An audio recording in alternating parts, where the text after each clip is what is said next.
Story begins with a monologue explaining how monsters known as players came into existence and managed to merge with society. Kanzaki, a man who works in an underground laboratory, absconds with a baby sleeping in a capsule while an old man named Mitsugai tries to stop him. However, Kanzaki successfully escapes into the shadows. 10 years later, a couple is seen walking down the street. The woman expresses her fear of a serial killer and suggests going home. Despite her concerns, the man downplays the severity of the situation and even mentions that witnessing a serial killing would be thrilling. Unbeknownst to them, the aforementioned serial killer passes by taking the life of the man unnoticed and leaving the woman screaming in terror. Investigators arrive at the scene, and one of them wonders how such an event could occur in broad daylight. Mysterious men pass by in a black car. An elderly man sitting in the black car mentions his need to find a child, prompting one of the investigators to question whether the child is still alive. The man grins and claims to be an immortal devil. The scene shifts to the grown-up baby named Jin, who is preparing to leave. His grandfather Kanzaki stops him, insisting that he forgot something and hands him his cell phone. Encountering a woman named Akemi in distress, Jin comes to her aid, defeating a group of attackers for 10,000 yen. His friends, Kuga and Kenoa, arrive, with Kuga pulling Jin away, asserting that justice doesn't require rewards. Jin reveals a mark on his hand called the Angel's Ring but instructs his friends to keep it a secret. Meanwhile, a mysterious man named Seiji strikes a deal with the same player who had previously killed a man. Jin encounters Akemi again, receives his payment of 10,000 yen and returns home to discover everyone dead. Perplexed by the situation, he attempts to seek medical help for his deceased grandfather Kanzaki, but is denied by a doctor. Consequently, he ends up going to Akemi, who takes him in as Kanzaki had passed away in the hospital. On the other hand, Akemi brings Jin to her home and they share a bath. Jin inquires about death and Akemi responds that he wishes to reunite with his grandfather, breaking down in tears. The following day, they go shopping but are attacked by the same player. Akemi tries to shield Jin but is injured in the process. This infuriates Jin, leading him to activate his Zet powers. He defeats the player with a single blow but loses consciousness in the process. He awakens in a hospital with an investigator by his side, who imparts words of advice. Jin asks about the meaning of hope. The investigator takes Jin to Akemi's room and explains that she represents his hope, resulting in an embrace between them. Several years later, Seiji is shown conversing with another rampaging player possessing fire abilities. Meanwhile, a fight breaks out between two homeless individuals go down. Kenoa, who is distributing food with her mother, tries to stop the fight. Just when she is about to get attacked, a teenager steps in and stops the fight. The teenager turned out to be none other than Jin himself. He walks away and goes to Akemi, who is now working in a stall in the underground laboratory. Mitsugai is working to create another Zet like Jin, but fails to do so even with Kanzaki data. In a party arranged by Amani Corporation, the adult Kuga makes a statement to become an ally of justice like Alphas, who is a superhero in an anime. He goes out and joins his crew to locate the arsonist. Meanwhile, Jin walks out from home because of itching in his senses. He discovers the arsonist in a building and fights with him. The arsonist gives Jin a hard time. Meanwhile, Kuga reaches the building with his crew. He meets with Jin and uses his fire extinguishing spray on the surrounding fire. They discovered a family stuck in the building. Jin throws the family with the bed down to save them. Kuga escapes the scene and unintentionally gains the credit for saving the family. Jin struggles against the arsonist and ends up activating his Zet powers. He transforms into a monster and kills him with one punch. Jin escapes the building and falls unconscious. Kinova takes him to the hospital where her grandfather Mitsugai identifies him as the child taken by Kanzaki. Jin wakes up and finds his foster mother held by a player. Jin transforms, enraged to save his mother, while Mitsugai and other scientists keep track of his transformation from outside. He kills the other player with a single punch. As usual, for the first time in his life, Jin witnesses his Zet form. In a rage, he breaks the glass of the laboratory. He is shocked to find that his mother has turned into a player, so he must kill her, as Zet form cannot stand a berserk living player in the surroundings. The armed men of Mitsugai shoot his mother. As he fails to kill her, Jin breaks into tears while returning to his human form. Mitsugai gives him a dose of medicine and takes him to an abandoned underground facility. He explains to him that they made him and Kanzaki was his father. Mitsugai develops some monsters to make money, but these monsters developed intelligence and broke out into human society to atone for his sin. They made a powerful monster with the power of Ring of Exposure that can reveal a monster disguise in human flesh. And that monster is none other than Jin Kanzaki. Just when they are leaving, the ring of exposure on the wall begins to resonate with the ring on the left arm of Jin, indicating they are connected. Mitsugai takes him to the stall where Akemi is working perfectly fine.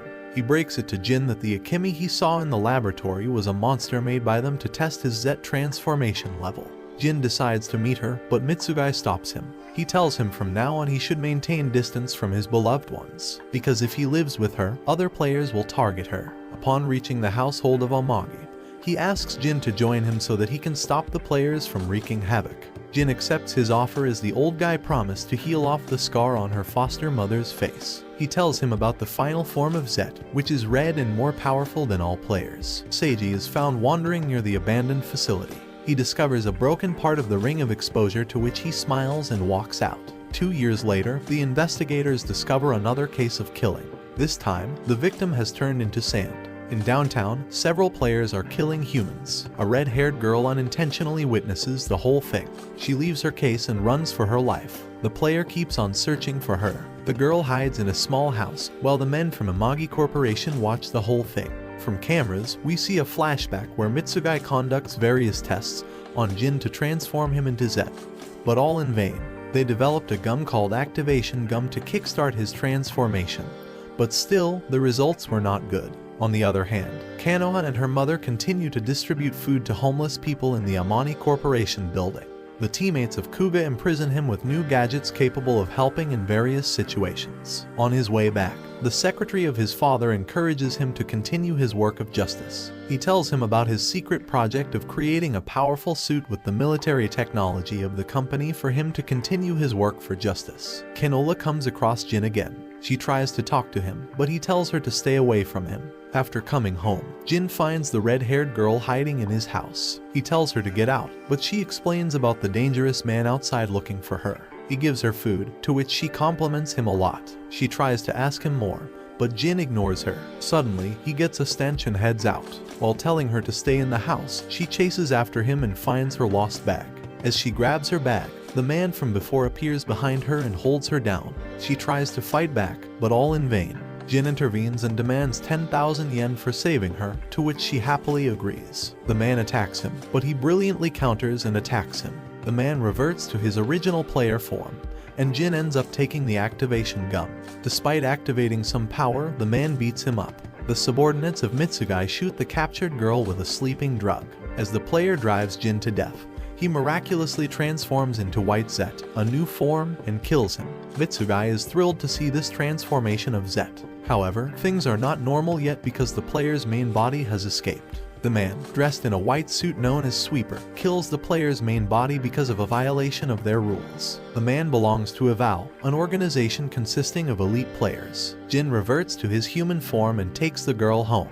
Upon reaching home, Jin is backstabbed by the Sweeper, and Mitsugai is shocked to find the existence of Sweeper. Seiji intervenes and tells the Sweeper to stop because their boss will be angry over his death. Jin asks questions, but he tells him they are secret. Seiji tells him he is waiting for his final transformation and leaves. Mitsugai and his men reach the destination and are relieved to find Jin alive even after encountering the Sweeper. On the other hand, Kuga visits the secret lab with his father's secretary. His team presents him with a strength suit developed following the superhero Alpha's suit. Kuga points out the mistakes in the design and asks them to modify it. Kuga thanks the secretary for his continuous support. On his way back home, he encounters a man who claims to be his fan.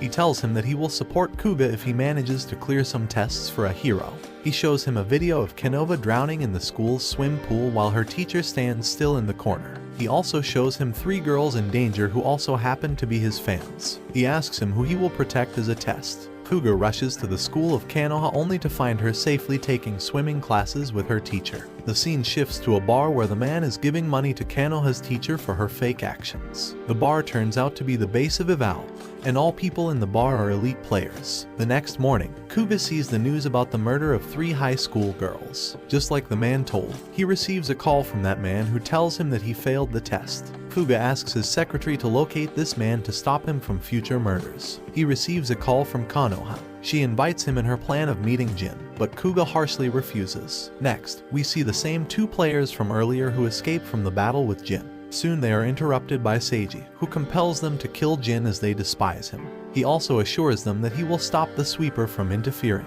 to which they happily agree. The scene shifts to Jin, who walks out with a red-haired girl to buy food.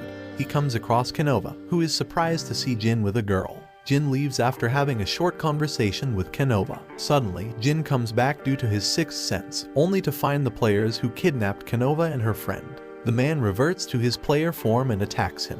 Jin suddenly realizes that he has left the activation gum at home, much to his dismay. On the other hand, Kuga receives a call from Kanoha asking for help.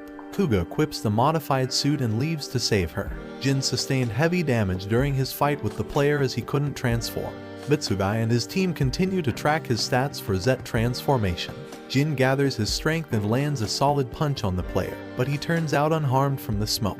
The other player tortures Kanoha to the point she ends up wetting herself. Jin leaves to save Kanoha. After dealing some damage to the player, Jin enters an abandoned building and saves Kanoha. But the hiding player attacks him and pierces his weapon like sharp limb through him. Just when things are looking very grim, Kuga makes an appearance in Alpha's suit and kills the player with his beam gun.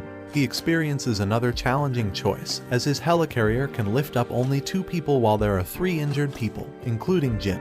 He carries Canova and her friend to the helicarrier and sends them off. Upon constant pressure from Jin, Kuga explains to him that he has become Alphas to serve justice. Jin leaves to kill the remaining player. However, he struggles to stand because of severe injuries. The homeless guys gather to fight the player. Kuga steps in to save them. On the other hand, Seiji makes an appearance and throws Jin into a room.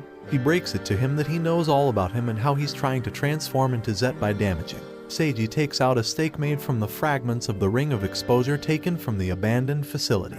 He engraves the stake in the chest of Jin, making him scream in endless pain. Soon after, a spark of energy emerges and Jin's ring on his left hand begins to glow, transforming him into Zet first. His body turns black and white, which is an indication of the third form. But the transformation doesn't stop there. After a massive explosion, Zet achieves his final form, which is red and black in color. The impact of transformation destroys the whole building, and after the smoke clears, Zet's marvelous final form surfaces. Seiji is delighted to see him in his final stage. In his red form, Zet has a showdown with the player who boasts about raping and eating. Red-haired girl Tanaka Zet flashes his ring of exposure, making the player regress involuntarily. He's about to finish off the player, but gets interrupted by Seiji. Seiji urges Zet to kill the player. Seiji addresses the player and says that he only used him to trigger Zet's transformation.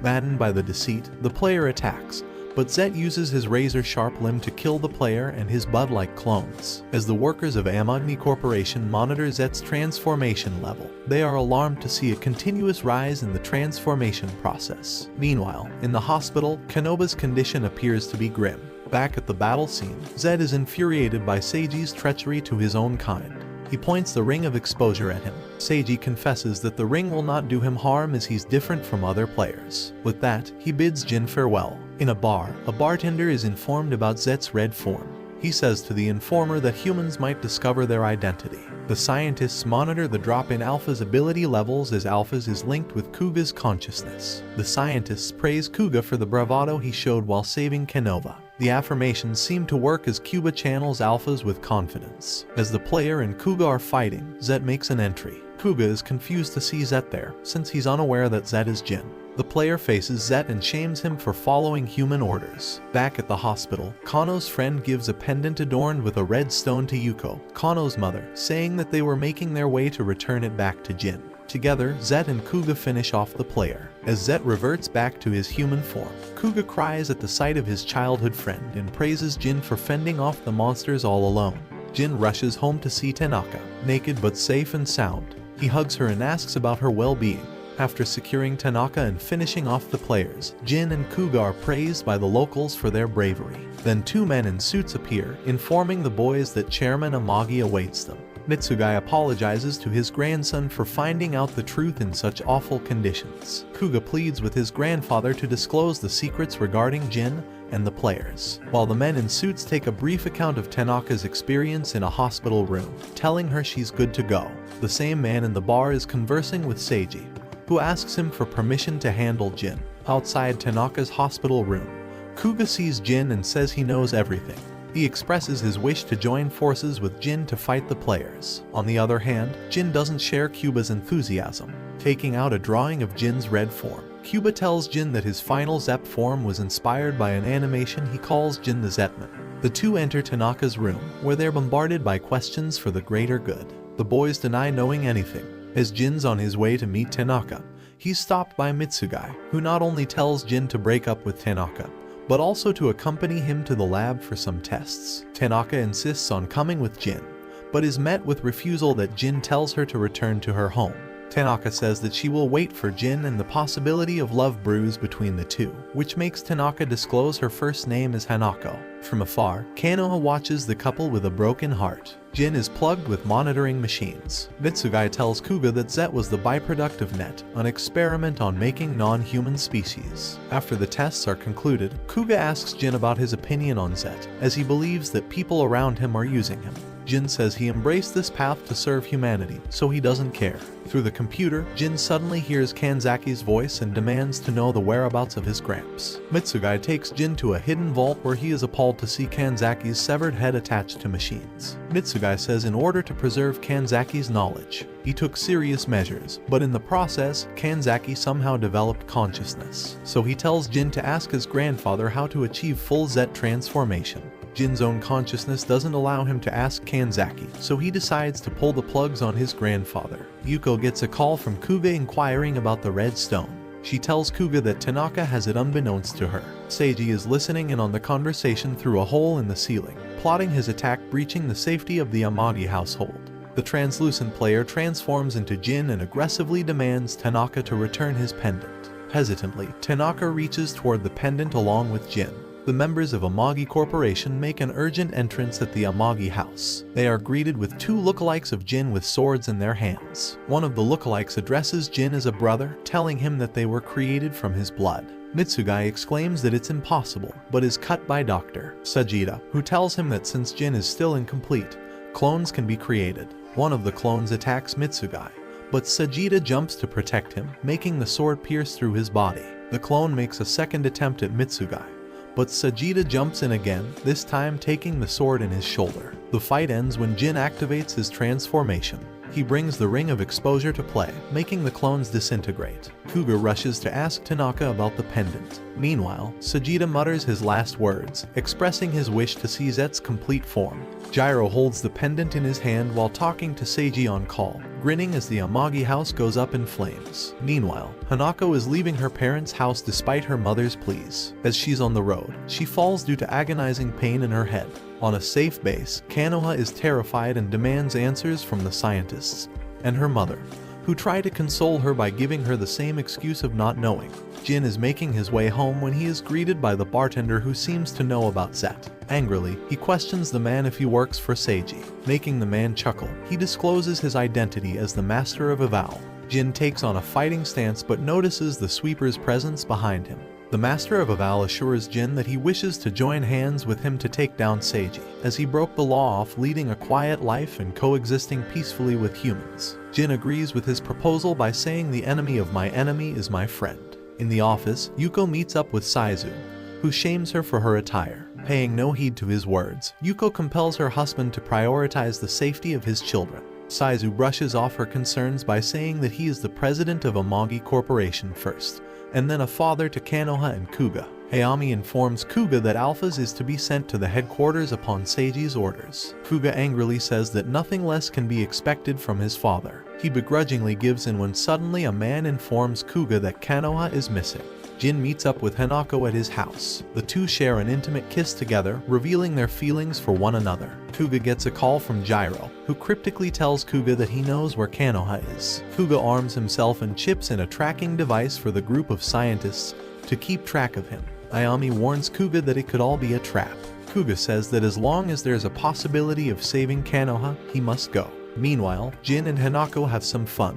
Jin tells her about how he made money by saving people to buy a house. Hanako says that she hasn't paid Jin for the time he saved her. Jin affectionately says that she doesn't need to as she's family. The blissful moment is cut short by Kuga's call informing Jin about Kanoha's disappearance. Meanwhile, Kuga meets up with Gyro. Together, the two drive off in a car when suddenly Gyro drugs him, making the tracking device go off the radar. Jin promises Hanako that when he returns, he'll disclose all his secrets to her. Kuga wakes up in a room with an earpiece attached to him. Gyro toys with him, saying that if he wishes to find Konoha, he must first find Gyro. He enters a room filled with girls that are delighted to see him. Gyro questions Kuga about who he will save, Konoha or the girls outside. Kuga gets in a fighting stance to take on the Hammerman. Meanwhile, Seiji appears on live television to disclose the existence of a vault. He lets the players loose on humans as verification for his words. As Kuga takes on the Hammerman, he starts to enjoy the fight. He finally puts an end to the Hammerman. Kuga asks Gyro to release the girls, and he does so by shooting a laser beam to slash open the girls, making them disappear from this world itself. Meo appears beside Kuga and says that she knows where Gyro is. Despite being skeptical, Kuga goes with her still on air. Seiji outs the involvement of the Amagas in creating the players, by revealing that players were simply made for sick pleasure. Jin saves the humans from Seiji's players, but the humans around him scowl and scrutinize him. They dump him, a monster, upon seeing him in his Zet form. Luckily, he's saved by the detective. Gyro and Cuba have a face-off. Gyro mocks Cuba's sense of justice and reveals his hatred for Corp, especially Saizu, as he left Gyro and his son Ikaru to die in the lab where the players were created. In order to survive, he merged himself and Ikaru with a player. Gyro proceeds to say that he aligned himself with Seiji to take down the Amatis. Hayami steps out from the shadows, and Kuga is flabbergasted to find Hayami conspiring with Seiji to rule over the Amani Corporation. Ikaru also unveils his ability to control people by bugging them. Meanwhile, Saizu holds a press conference with Mamoru to defend the name of Amagi. Unbeknownst to him, Mamoru is bugged by Ikaru. In the middle of the press, Mamoru acts out and says that everything Seiji said was true and then shoots himself. Hayami says that he will make Kuga a hero for the world after he kills his father. In a fit of rage, Kuga uses his gun to land a triple kill on Gyro. Hayami and Ikaru Mayu come out of her bug state now that Ikaru is dead, and together the two step out of the building, where they're greeted by the scientists. Kuba dons the Alpha's suit, ready to fight. Meanwhile, Seiji launches an assault on Saizu. Despite having a backup, Saizu is overwhelmed by the players. Jin makes an entrance in his Zet form, but is quickly overpowered by Seiji, who says he will help Jin achieve his full transformation. Disengaging the limits on Alphas, Kuga takes flight to defeat Seiji. Meanwhile, Seiji pierces Jin with his mere fingers, making him double in pain. If Jin wishes to save humanity, he must stab himself with the stake made out of red stone to achieve complete transformation. Seiji, about to impale Jin with the red stake, is interrupted by Kuga. Jin tells Kuga to get the stake from Seiji. Saizu orders Kuga to kill Jin, but to his dismay, Kuga points his gun at his father, calling him the root of all evil. Saizu orders his soldiers to finish off his son. Jin tries to stop Kuga, but his appeals are unheard. Yuko jumps to save Saizu, but all in vain as the bullet goes past her, injuring Yuko and killing Saizu. Seiji beckons Jin to stab himself so he can eviscerate humanity. Kuga urges Jin not to do so, as he believes that the red stake is stained with evil. Jin goes ahead and impales himself anyways, when Seiji uses Hanako as bait. Lo and behold, Jin finally achieves his mighty transformation, giving him the appearance of no less than a titan with red and black skin.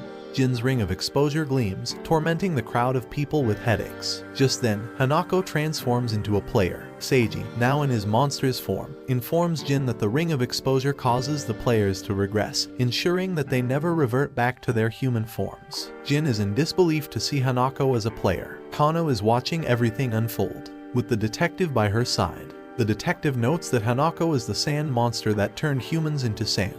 Kuga valiantly battles the players, while Seiji reveals that Hanako was a trap for Jin. He taunts Jin for the dreams he shared with Hanako. Jin gets a flashback of all the people that touched his life. He calls Seiji a liar and staggers to attack him. Seiji taunts Jin to kill Hanako, as he was made to be the harbinger of death for the players. With Kuga's wicked sense of justice running loose, he uses his sword to finish off Hanako.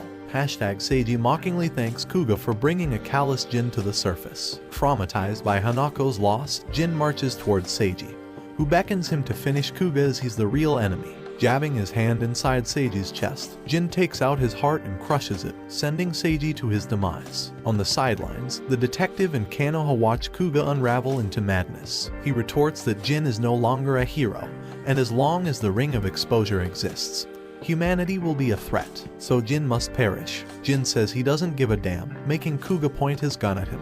The sound of a bullet rings in the air. 3 years later, Alphas is making headlines as a hero who saves people from the players that quench their bloodlust by preying on them. In his day job, Kuga works as the president of the Amagi Corporation. Mayo greets Kuga lovingly, and they talk about the event that took place 3 years ago. The flashback picks up from the fight between Cuba and Jin as Kuga pulls the trigger. Jin appears behind him with the speed of light. Cuba tumbles back as Jin unleashes the might of Zet's charisma, gaining a tail and bat-like wings in the process. The surge of power emitting out of Jin is felt by the leader of Eval in his bar, and by the sweeper. Jin is about to kill Kuga, but his merciful nature gets the best of him. He tells Kuga to keep his head up and disappears into the night. As Kuga is about to go after Jin, he is stopped by Kanoa, who tells him to fall back. Mitsugai also makes an appearance, and tells Kuga to let Jin go as Kanzaki's upbringing has made Jin compassionate towards humankind. The flashback ends, and we see Jin fighting off the players from the shadows without any care for titles and praises from the world. Unlike Kuga, like this video and subscribe to Annie Summary for more anime recap.